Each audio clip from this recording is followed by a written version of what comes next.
Hey everybody, it's Mike Trump here with Oakridge BBQ. We get asked a lot of questions, and one of the ones we get asked the most often is, how do you store your rub? So we're going to cover that in today's episode. So sit back, relax. It's going to take a little bit. It's kind of a dense topic. We're going to unpack it for you. Maybe a little longer video, but I think you're going to come away with a lot of information, and I really hope you enjoy it. So stick around.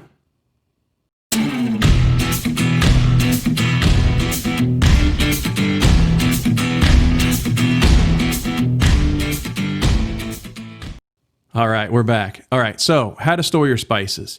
Before we get into the how, let's talk about why, or what are the things environmentally that really affect your spices that you really need to protect for. So there's really four of them. It's going to be humidity, oxygen or air, and light is the third one, and then heat would be the four. So you need to protect spices in general from all of those four things. The best way to store spices, I suppose, is in whole form, but that's not really what we're talking about here. So we're really talking about spice blends or barbecue rubs, things like that. So you have to protect from those four things. The oxygen, it breaks down the spices, oxygenates them, so you need to protect them from that. Humidity, it does a similar thing, but the moisture actually attaches to the granules and starts to break the spices, volatile oils down, and also makes them clump.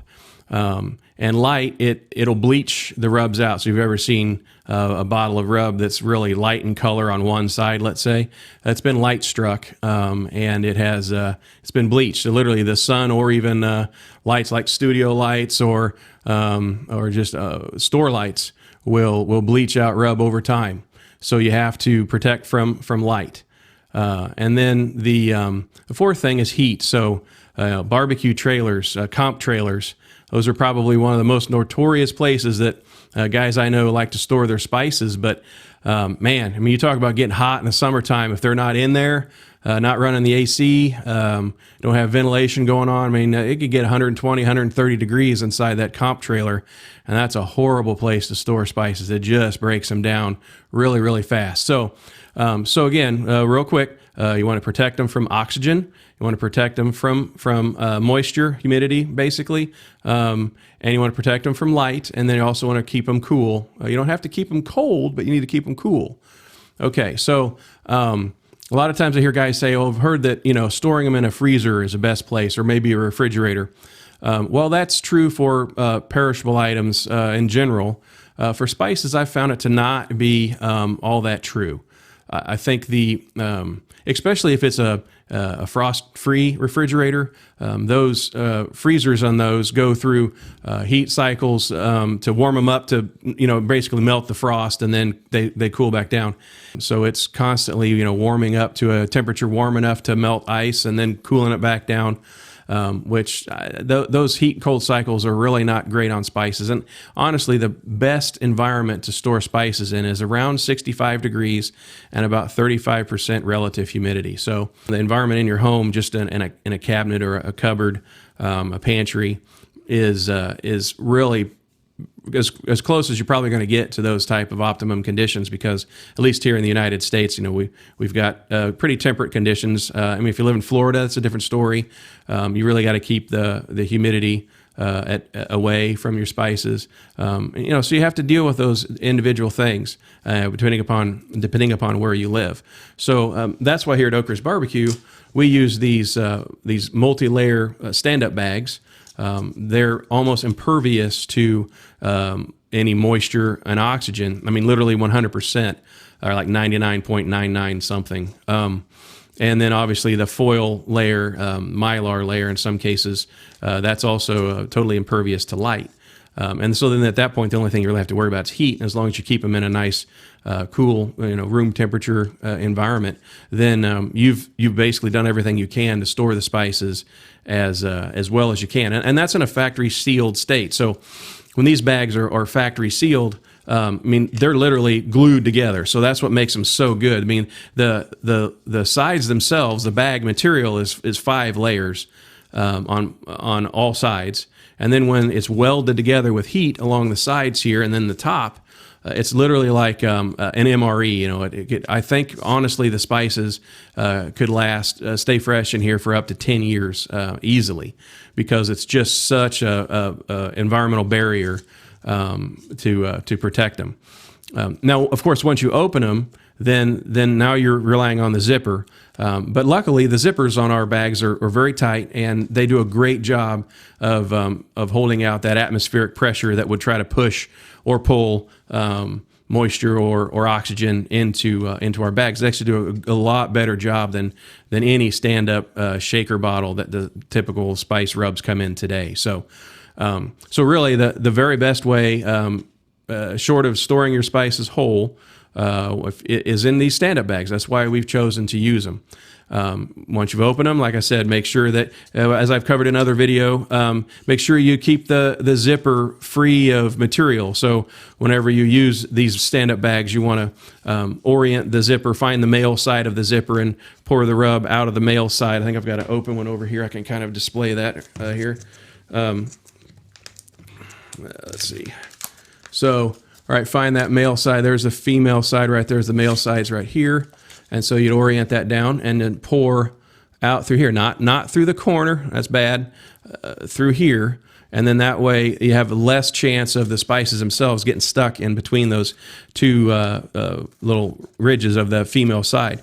And then, you know, always give it a little flick to knock the dust out of the area, and then snap it up tight. And also, you squeeze the air out. Can't do that in a shaker bottle either. So you can squeeze the air out, zip it tight, and really limit that oxygen contact, moisture contact, and of course light's not getting in there. So then the only thing you have to worry about is just keeping it in a nice, cool environment. So that's how you do it. Now here at home, we don't always use, you know, in all honesty, we don't always use these shaker bottles. The kids and the wife, they do like to, you know, get kind of artsy crafty. So they've developed these, you know, little stickers that we put on these ball jars. And of course, you know, everything, just like in life, everything's a trade-off. So packaging is a trade-off. These, you know, why don't we ship our rub in these? Because I mean, these are completely impervious to oxygen and moisture if the seal's good. Of course, light can get through them, so we can make them out of, you know, brown glass or whatever. But then we got to ship them in these breakable, heavy, kind of, you know, really rigid, stiff, fragile containers. So they're great for around the home, with one exception. When you do use them, we've noticed, you know, you pour rub out the side here. Let's say you're going to put it in one of our shaker bottles while you're using it. There is some dust that'll collect around here that'll actually keep the rubber seal from sealing well too. So you still have to maintain even these to make sure that they keep your spices fresh as long as possible. You know, at the end of the day, you're still looking at a 1 year. I mean, you should never buy spices more rub than you need that you would use in, let's say, 6 months or a year tops. Even in our awesome barrier packaging, you'll see very little degradation, but it's not a good idea, just generally speaking, to have more spices sitting around all at once than what you'll use in a year. Keep your volumes small. Make frequent purchases. We're always making it fresh here, so every time you rebuy from us, you're getting brand new fresh lots, fresh spices, freshly made. Sometimes even the very day you order it. If not, it was just the day before, maybe a couple days before that, at the latest. So, you know, keep your spices fresh by keeping your inventory fresh. Use the stand-up bags. That's what they're there for. If you don't like pouring rub out of these, I understand. That's why we sell these shaker bottles. They work great, but just don't store the rub in here because I mean, there's no barrier to. I mean, it's just this wide open to the air, wide open to the moisture, all of that. So don't store them in here. Put them back in the stand-up bag, zip it shut, and squeeze the air out, and then you're great. You know, I mean, the competitors out there, I mean, we've got some of like these containers here, great for light, no light's getting through there, but there is zero environmental sealing whatsoever on this package. I mean, as the barometric pressure changes, as the temperatures change in your home or wherever these are being stored, it just pulls moisture and oxygen in and out of these containers because there's literally nothing. Even when these are brand new, the only factory seal that keeps them from opening is just this little thing right here, and there's nothing inside here that prevents any oxygen. I mean, this little snap closure That's not doing anything for keeping air or moisture out of here. Nothing. So these packages, they just don't do a great job of keeping spices fresh. Same thing with, these, what you've all seen, the PET bottles like this. PET is the polyethylene I don't remember. Polyethylene trichloride, whatever. It's something, all right? We don't use them, so I don't commit it to memory. The clear stuff, rigid, kind of stiff, clear, it lets a lot of light through, so you'll get light damage to the rub while they sit on the retailer's shelves. And that you can't avoid it. It just happens. The store lights, as they beat on them 24 hours a day or however long they're open, if they're set next to a window and the sun beats on them, they're getting hammered by sunlight in these things.